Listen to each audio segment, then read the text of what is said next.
This audio is brought to you by Business Radio, powered by Wharton.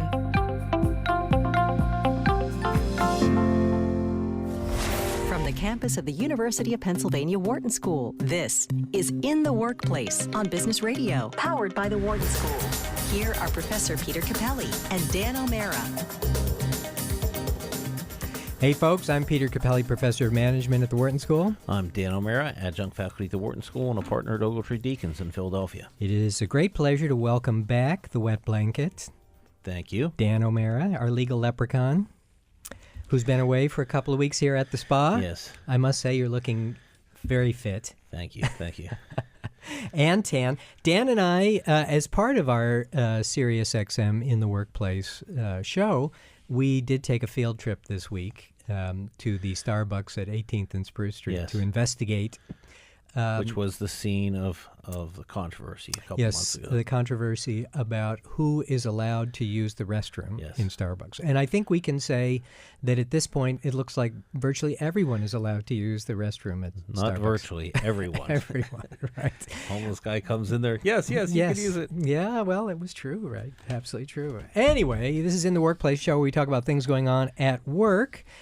And we're going to talk about several things today. Here's the rundown. We're going to talk about stories in the news here at the very beginning. Then we're going to talk a Go to Work With segment about what it's like to be a professional football player on the offensive side of the ball.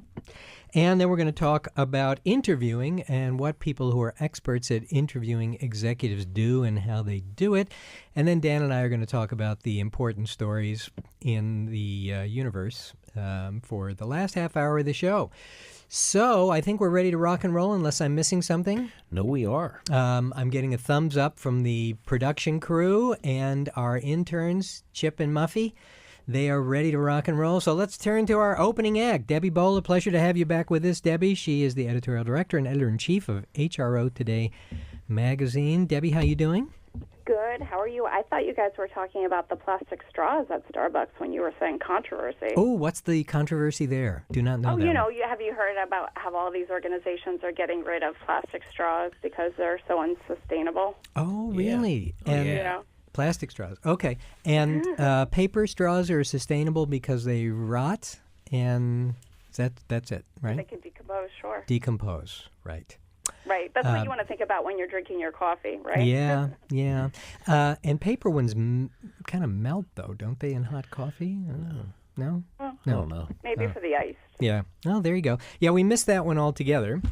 So, Debbie, what's in the news this month? Actually, might tell people about HRO Today magazine and all the fabulous stuff you do before we get down to business. Sure, absolutely. HRO Today is a business-to-business trade publication that covers human capital trends for senior HR leaders.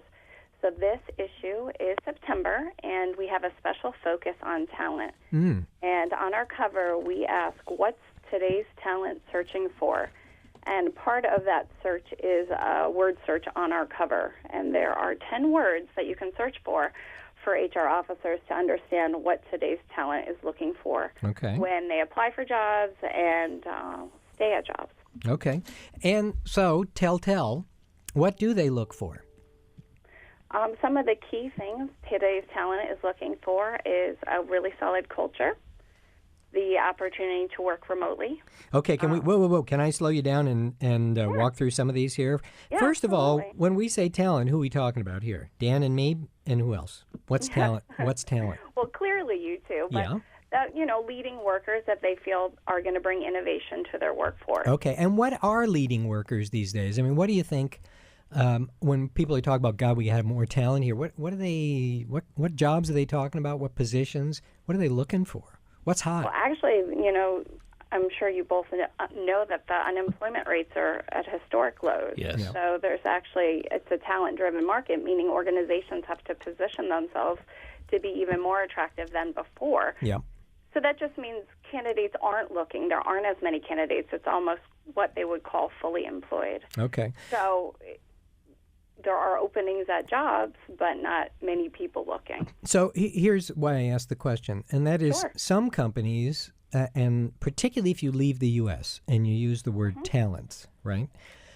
What they mean by that is high potential. right?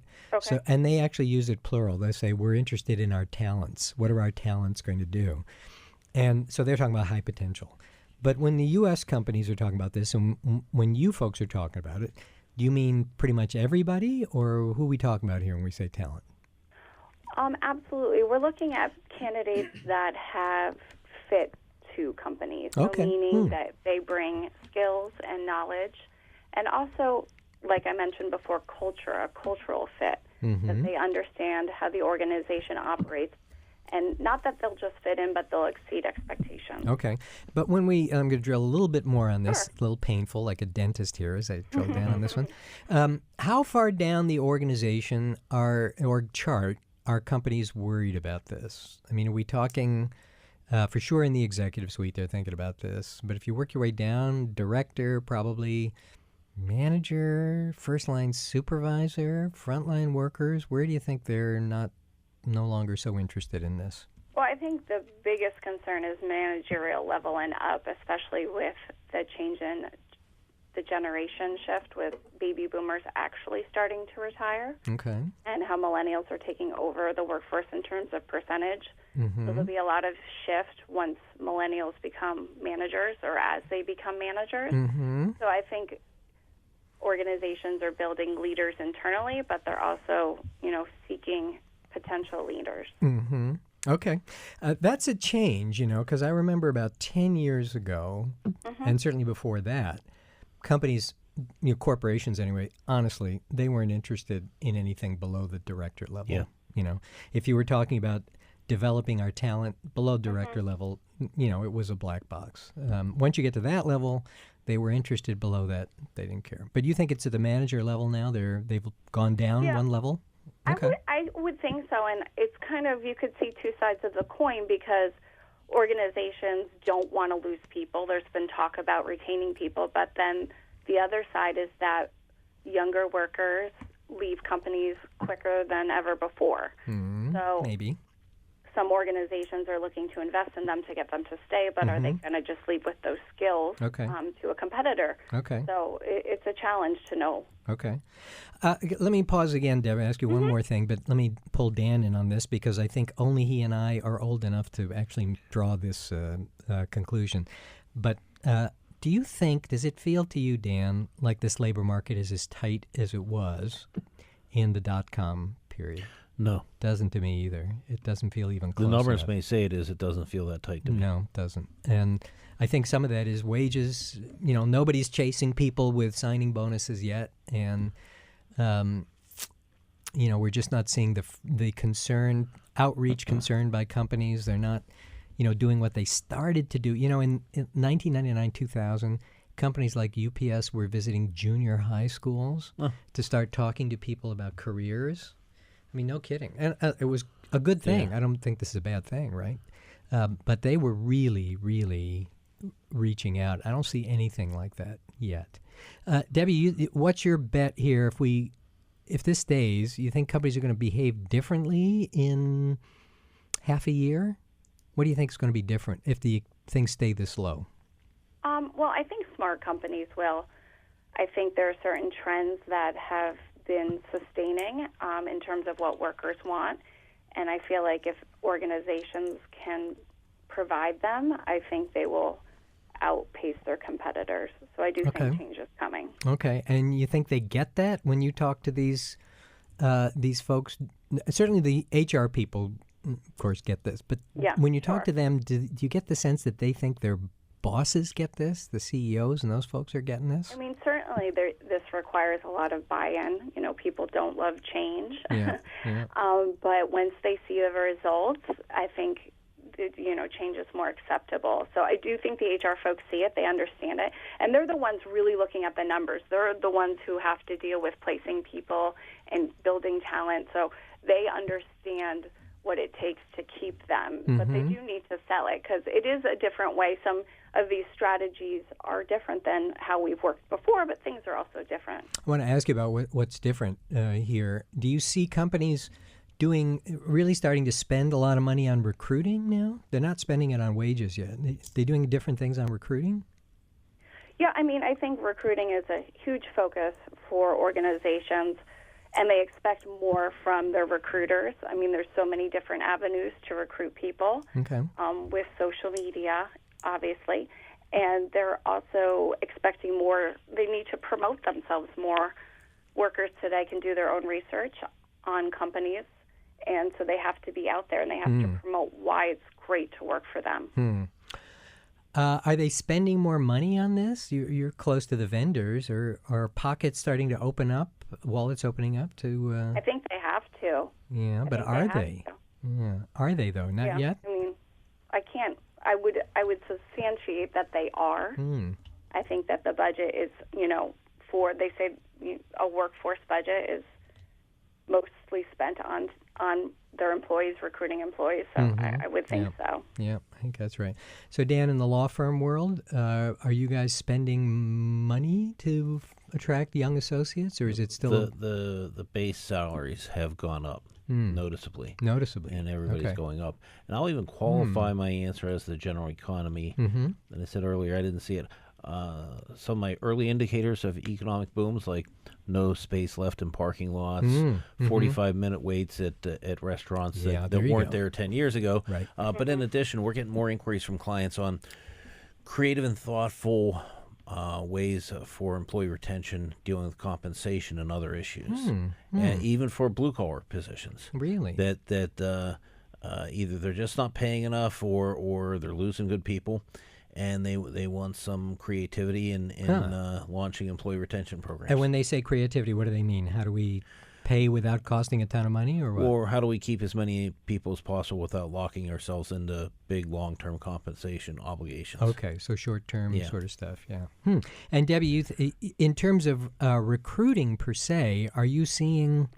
we're talking about they will open their wallets. Have they done it? Have they done it yet? I think it's at the point where people are beginning to, and then I think it'll just continue to expand as companies feel the crunch. Okay. So, folks, we're talking with Debbie Bolla, who's the editorial director and editor-in-chief of HRO Today magazine. We're talking about the tight labor market and how it's changing maybe the way companies respond. By the way, Debbie, what's the cooler title, editorial director or editor-in-chief? What do you think? I don't know, you tell me. I'd say editor-in-chief myself. I like editor-in-chief. I think editor-in-chief is more common, but editorial director I do more than just the magazines. I also do the conference content and whatnot. Okay. We can go with editor-in-chief. Yeah, and it has a cooler acronym, EIC. Why don't you think about Grand Poobah? That's I'll mention that to my boss, Elliot. We'll see what he thinks. See what he thinks. So how else is this tight labor market changing the companies? What else are you seeing? So they're going to start, if they haven't already paid more attention to recruiting. Dan thinks they're talking about money already. What else are they doing? I think Dan brought up an interesting point about retention. And I think retention obviously comes through compensation, but it comes through other ways. And from some of the stories within this issue, we've talked to a few CHROs, and a point I brought up earlier was about the culture of the organization and bringing employees and showing employees what is special about the organization and what they can get from it. And certainly one area is growth. People want to grow. People want learning opportunities. Oh, okay. And they also want flexibility. Well, that's interesting, right? So the stereotype of people just wanting a quick buck, you don't think is sounding right now, yeah? Well, I feel like people really want careers now, not just jobs. No kidding. So the whole gig stuff, everybody just wants to hop, that sounding like hot air to you?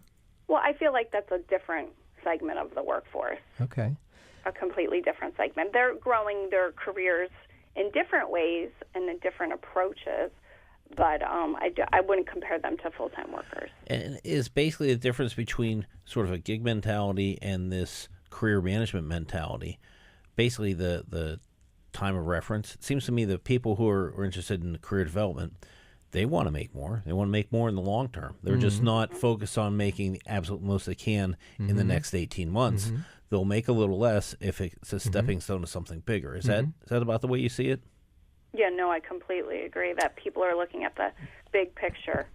I think it's a smart smart way to go about it. But it sounds like this is a change if they are more inclined to think that the employer will help them with their career, right? Than the idea that, I'm just going to have to be hopping from place to place. So you think they're expecting the employer to do more for them, yeah? Well, I think if they want the employers, if they want their employees to stay, they have to provide them with growth. Yeah. I don't think people are willing just to stay at the same level for many years. I do think younger workers, there's some research out there that they are more willing to hop, but there's probably several factors that contribute to that. Younger people have always been more willing to hop, right? It's hard to hop if you've got a house payment and you've got kids in school and that stuff, right? But I think this issue of whether they are expecting their employers to offer career paths for them, right, which they sort of stopped doing. And it sounds like you're thinking that they are, right? No, absolutely. I definitely feel like organizations are providing their employees with career planning and succession planning. And They are, yeah. There's less people out there looking, so if you think of it that way, you want to keep the people you have happy. Yeah. You want to keep them growing, and it's only going to benefit you. So you do really want one of your workers to leave and get a growth opportunity somewhere else where they can have it within your organization and just do more. This is such a funny thing, right? Because you look at all the money we spend on recruiting. I think the estimates are, or at least were, something like 80% of all money spent on human resources, at least in the vendor world, is spent on recruiting. And if you look at jobs being filled, I've forgotten the exact number, but about 90% of jobs that we're filling, that is vacancies, come from people who are leaving. We're not creating a ton of new jobs in the economy relative to the number of vacancies that come because people are leaving, right? Yeah, that's a good point. So it's like, you got a hole in the boat and you're spending all your time thinking about bailing without stopping the hole in the boat. We're spending nothing on the hole in the boat, but we're spending all this money on bailing. Why do you think that is, Debbie? It's a hard one, but what do you think? I feel like some organizations are moving away from that with internal mobility programs and using some of the technology to provide workers with knowledge about what's open within the organization. Okay. But it's also just how things have always been done. Mm. And perhaps some organizations aren't keeping tabs on their employees, meaning at the managerial level. So they're unsure of these vacancies that are going to appear. It's interesting. If you looked back on the press, the literature, anything, as I have done, before like 1980 and 85 even, you cannot find the word retention. You cannot find attrition because it was not a problem, because you kept people for life, right? And you might have people... Hard for life around here. Absolutely. And so it's a relatively new idea. Here's my bet that what's going on is, and it has to do with the vendor community, the vendors are offering a zillion cool-sounding solutions on the recruiting side, but nobody's much is offering anything cool on the retention side. So that's my bet as to... And as you say, recruiting is a historical problem, and retention is a relatively new problem. That's my bet as to what's going on. But what do you... And I do feel like with retention, Peter, is that there aren't as many statistics on how to measure it. There are now, but there haven't been. So if you're going to invest in retention programs, you can measure it over, but it takes a while to see who's staying and what's actually working. Yeah. There are vendors, and you certainly know them, right, that are doing things like trying to predict who's going to quit. So that's a new thing. Absolutely. Predictive analytics is starting to make an impact. Of course, people who are using them are a few steps ahead because it is pretty forward-thinking. Yeah. But it's combining some different data points with those who leave in terms of their social network activity is one of them. Yeah, let me ask you both about that, the creepiness factor. What do you think? Highly creepy, slightly creepy? Like looking at people's Facebook pages to find out if they might leave? Yeah, to try to generate a number for you. Dan O'Mara is a 0.3. Highly creepy. Highly and creepy? Also, go ahead, Debbie. Debbie, what do you think? I don't know if it's that creepy just because I feel like there's certain people who are just used to leveraging them for their social lives, so they do their own stalking, so to speak. So maybe they're not afraid to be stalked. Like, I'm sure you both know, but on LinkedIn you can set your feature of if you want people to see that you looked at their profile, if you don't, or if really? it's your company. Oh, no kidding. And I'm fine with setting it because if people, and then you get to see who's looking at you, or you can't. It's kind of like you can't have it one way. You can, if either. other people can see that you looked at their site, then you can see who looked at yours, or you can block it, as I do both ways. Except the catch to that is if someone pays it for a premium account can't block. with LinkedIn, they can see if you looked at their account, but you can't see if they looked at yours. Oh, okay. Ooh, we're learning. I don't find it creepy. Here's my question on these predictive analytics programs. So we have these vendors that say, ooh, we can predict who will leave. Has anyone really done an objective analysis, say, okay, predict who's going to leave in year 1, and then see who left, predict who's going to leave in year 2, to see if there's any, I know there's a great self-confidence to the vendors, but is there any accuracy? I'm going to bet no, but Debbie, what do you think? I feel like it takes some time to spot what is happening, meaning that, okay, maybe you can look at when people are leaving. So they've already left, so you haven't stopped them yet, but you're seeing, okay, this person is leaving at the 6-month mark, this role. And then you look at the 12-month mark and you're like, okay, when did I pay the bonus? Like if you want to do it based on compensation. So I don't think you're preventing them, but you can start to see patterns, and then perhaps if you change those patterns, it'll prevent future attrition. Does that make sense? Yeah, I think we know how you could do it. I just don't think they're checking. And I think there's a ton of this in the vendor community. Frankly, they don't check. And frankly, for them, in fairness to them, they can't check. Unless the employer, their client, gives them the data, they can't check. So I think they definitely need access to the data, and I do think HR officers, are more sophisticated, so they are putting pressure on them. I do feel like these engagements have been going on for a while, and if they are asking, then I do think they are required to deliver, or it's not going to work. So let me ask you about the second part of that, and that is the better career path and technology on that. What does any of that look like? For career pathing? Yeah. So an employer is trying to tell you, we offer career paths. We're trying to make it more attractive for people to stay. So we have technology now that will give you a better feel of what opportunities are like here. What's that stuff look like? I feel like that's a bit in its infancy, meaning that it's an investment that may have not been made yet, but I do think it can start without technology and just working at the managerial level and making sure that as workers are keeping track. It's more like, how performance reviews have changed, having more of a constant conversation or more ongoing feedback. And I think that's where the career pathing is coming in, is you can see how you're doing and you can see what the next step is. Yeah, my sense about that, here's my question to both of you, and that is, do you think people will believe it? Right? So one thing, I think they believe this if they say, look, we've got great ability for you to apply for new jobs in the company. That's been there a long time. And in fact, that hit a peak in the .com period when something like 95% of companies had moved to internal job boards. And most of them, you had to post virtually every job. And in most of those companies, believe it or not, after the .com period right around then, your supervisor wasn't even allowed to know that you were applying for other jobs in the company. I think a lot of companies backed away from that, but that was the period there. The harder part is to offer people career paths, right? To say, we've got career paths for you.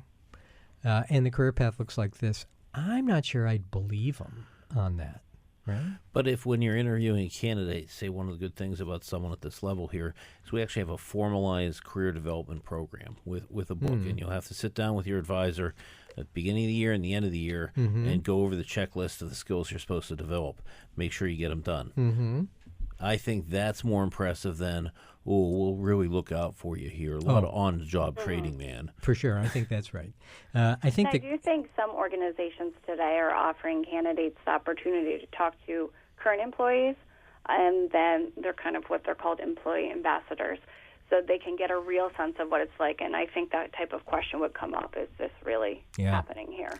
Yeah, I think the reason that I would be a little skeptical is partly that I'm skeptical about everything, I think, but also because so much changes, right? And, you've got this organization chart, and the career path is based on the organization chart. But those things get flipped around all the time, right? Oh, we had a restructuring, so that path we thought you were going to take, that's gone, right? Yeah. And there's so much outside hiring. We blew up that path. Yeah, we've moved on to, we've disrupted that path. I think it's on to something else. But, here's the punchline. It should astonish people, particularly older folks, that, in a typical company these days, a corporation, not a little tiny thing, we're filling about 2/3 of the vacancies from the outside, right? So only about 1/3 of positions are filled by promotion or moving around or anything. We're still mainly going outside to fill vacancies, right? So, that's the punchline. If you still go outside, you don't have career opportunities for people inside, right? I think But do you think that takes into account the fact that perhaps people are moving up, but then there's a new vacancy to fill?